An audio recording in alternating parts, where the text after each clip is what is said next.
En este podcast no va a haber cómic, lo vamos a dejar para el siguiente podcast, porque ya nos estamos yendo a 6 horas. Y bueno, vámonos con la filosofía del día de hoy.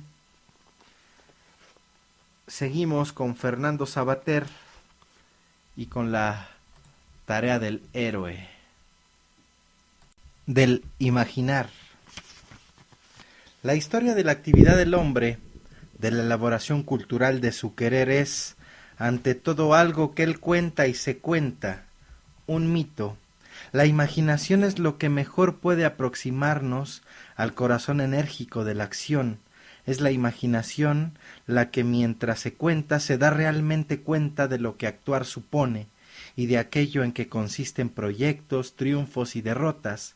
Los valores son literalmente figuraciones nuestras, y por tanto es en cuanto repertorio de figuras relacionadas por intricadas leyendas.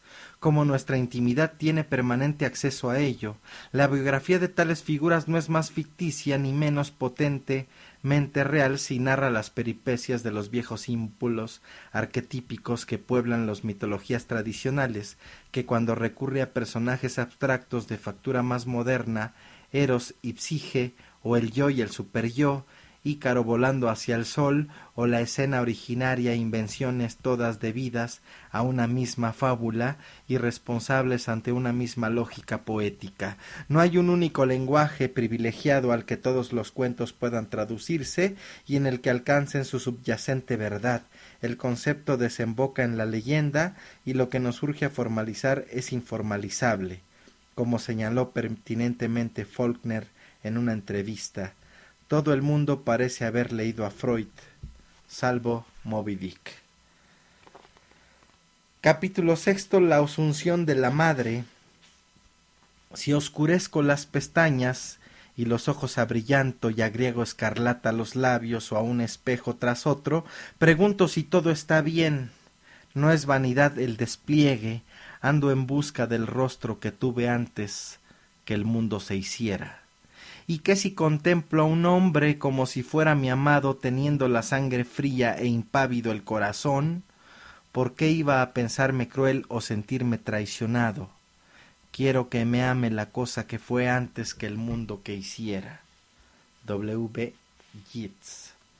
Lo que van a leer ustedes a continuación es un intento de ejemplificar el concreto, lo que considero filosofía narrativa.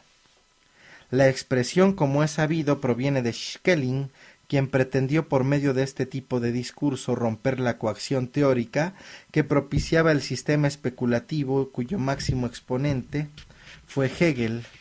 La filosofía narrativa tiene una directa relación con los mitos, es decir, con las historias que simbolizan el significado de la vida, así como el origen de los diversos elementos cuya interrelación la constituyen.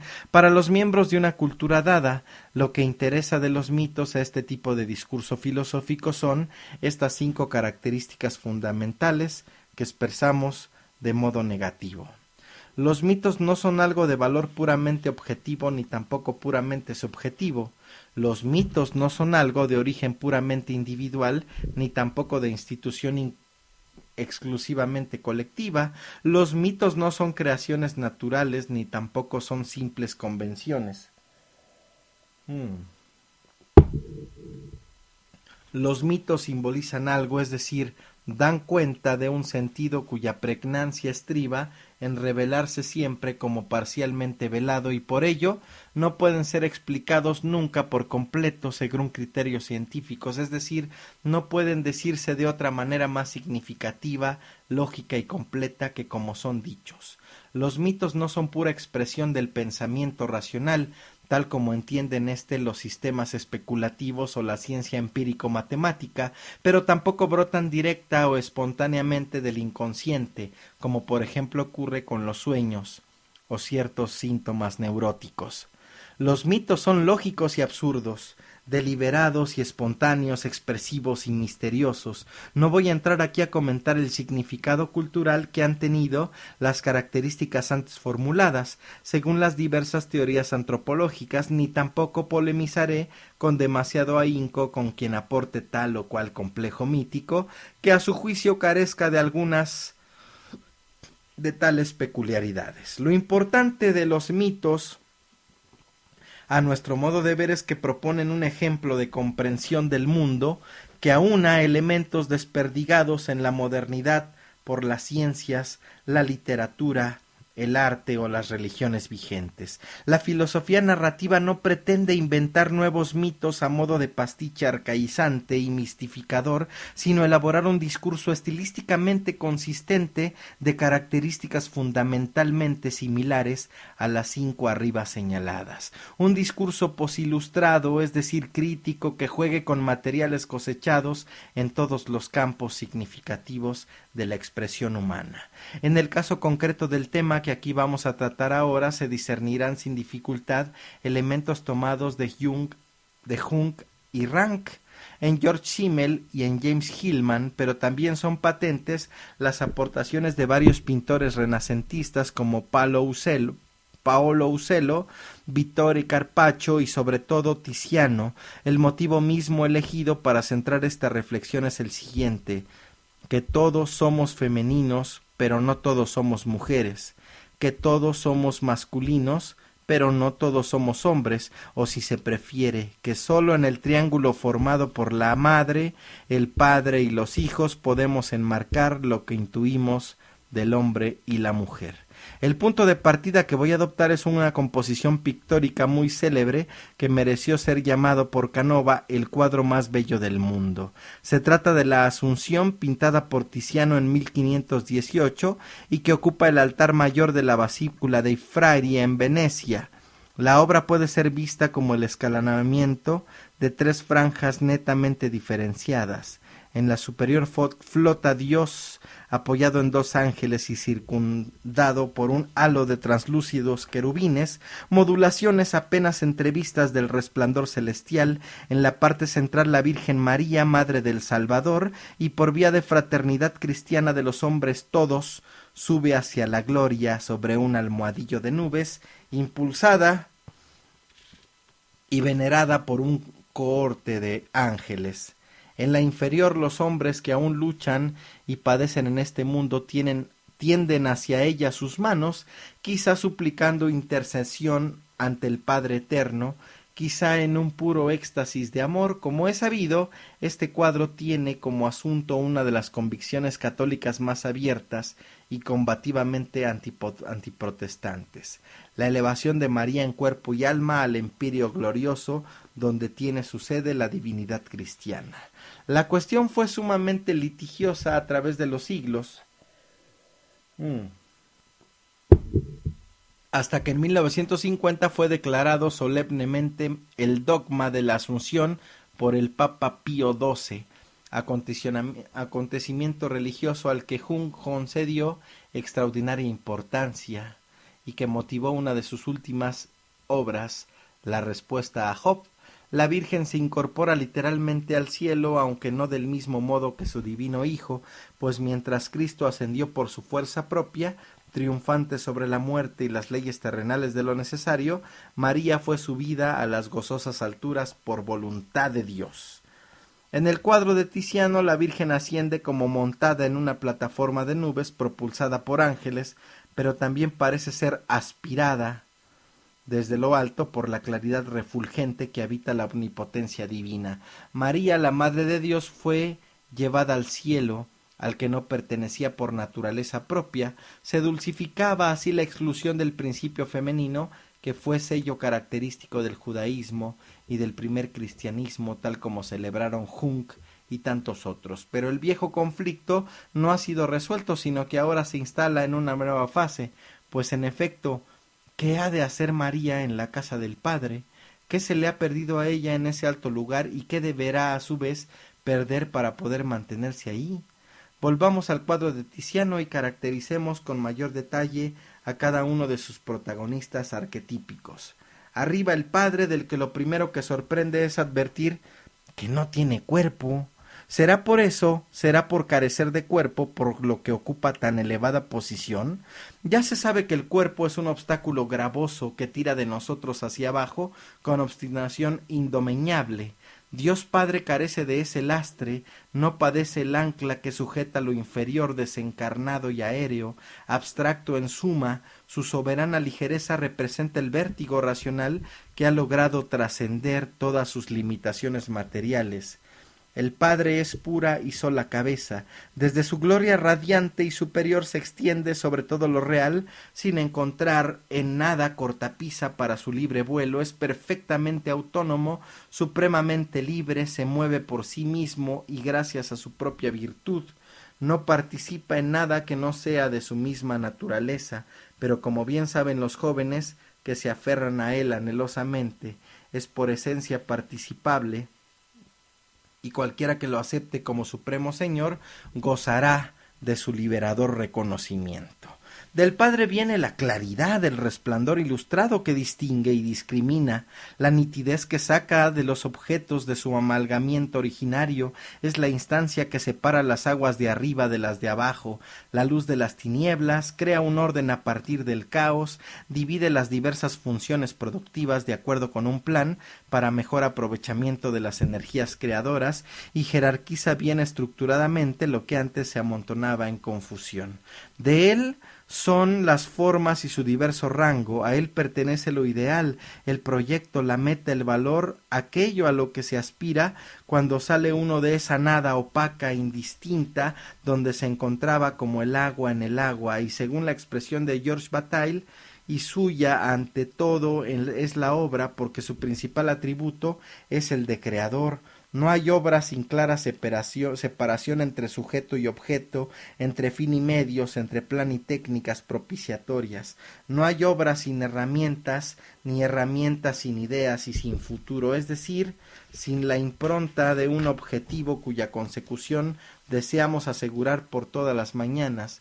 Finalmente el Padre desde sus alturas inobjetables proclama la ley, que es el establecimiento de aquello que no debe ser obtenido a fin de poder obtener realmente algo, o si se prefiere marca con su prohibición un deseo que de otro modo jamás sabría qué es lo que se quiere.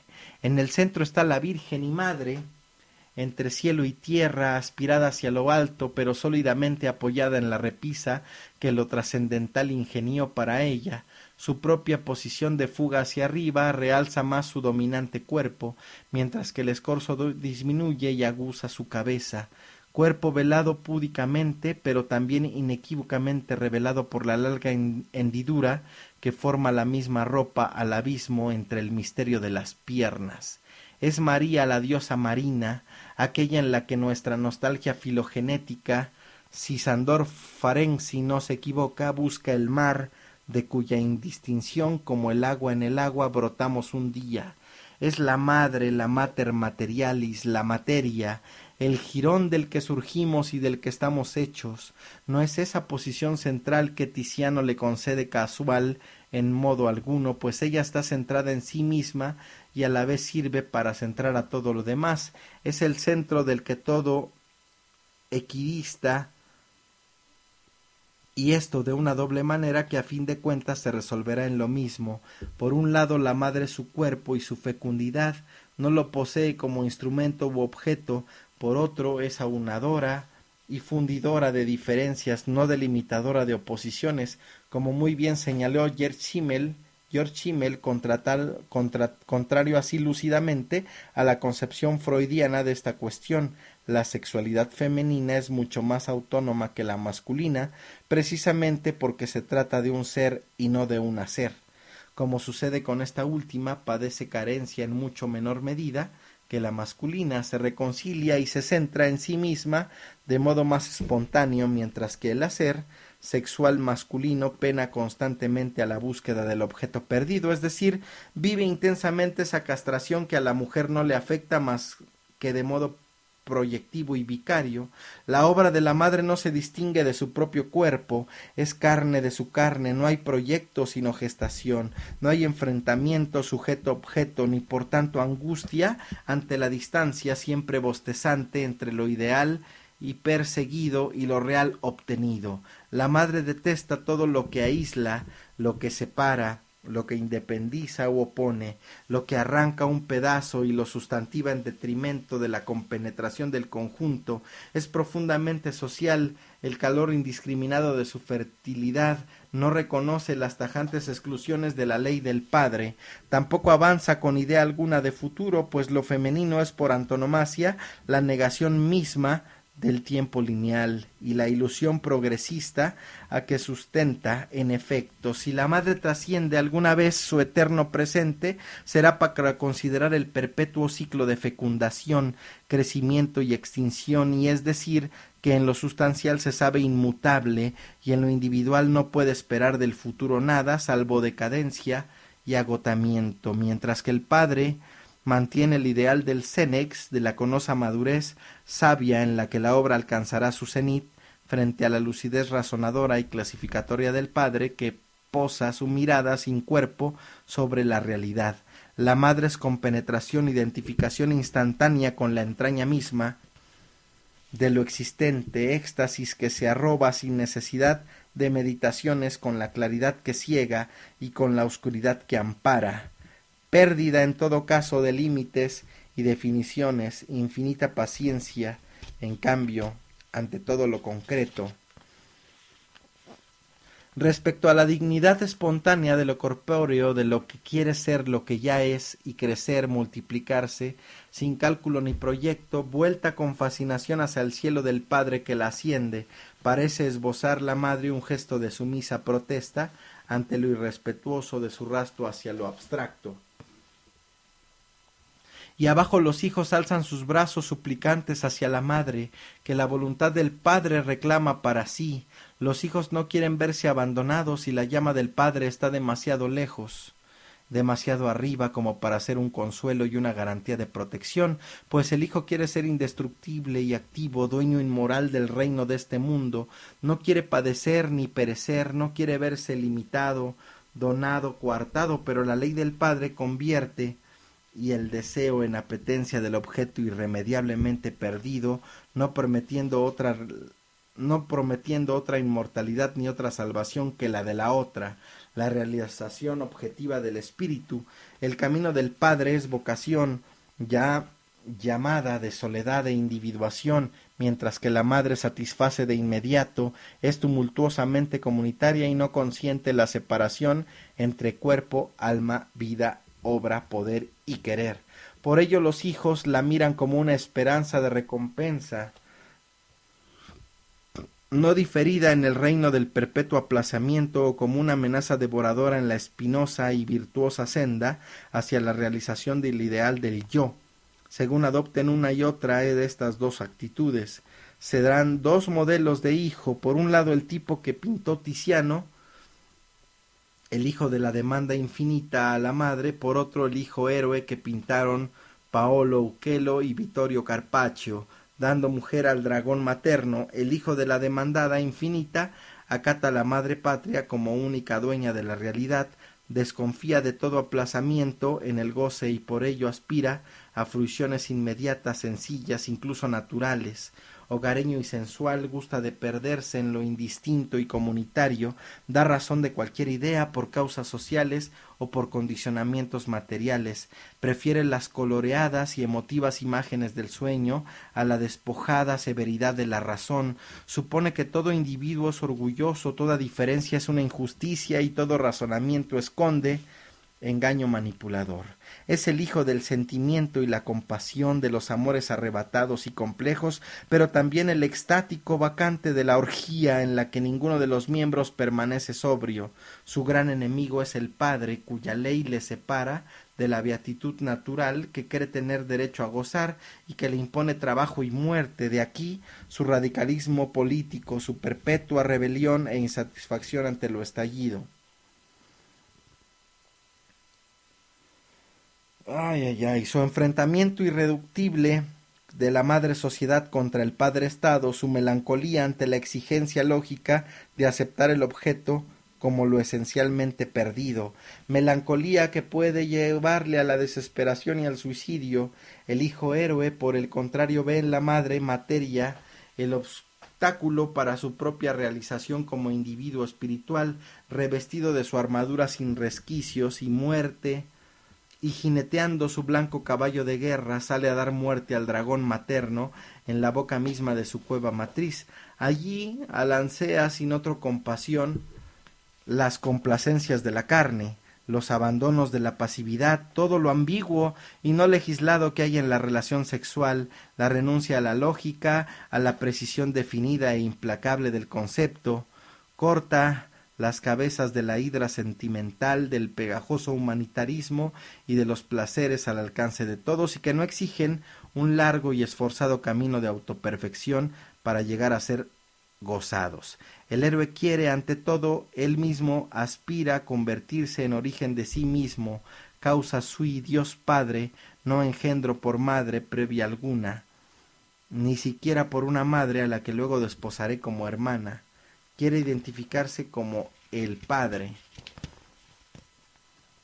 no simplemente ser reconocido por sus iguales y hermanos, por eso es solitario y jerárquico, no fraternal y comunitario. El dragón que ha matado es una bestia ficticia, fruto de la imaginación, es la imaginación misma lo que se mata, pero su sangre le hará inmortal e invulnerable, con la inmortalidad irremediablemente necesaria de la que ya ha muerto una vez, al romper la indistinción originaria de lo terreno con la espada de luz de su Padre Celestial.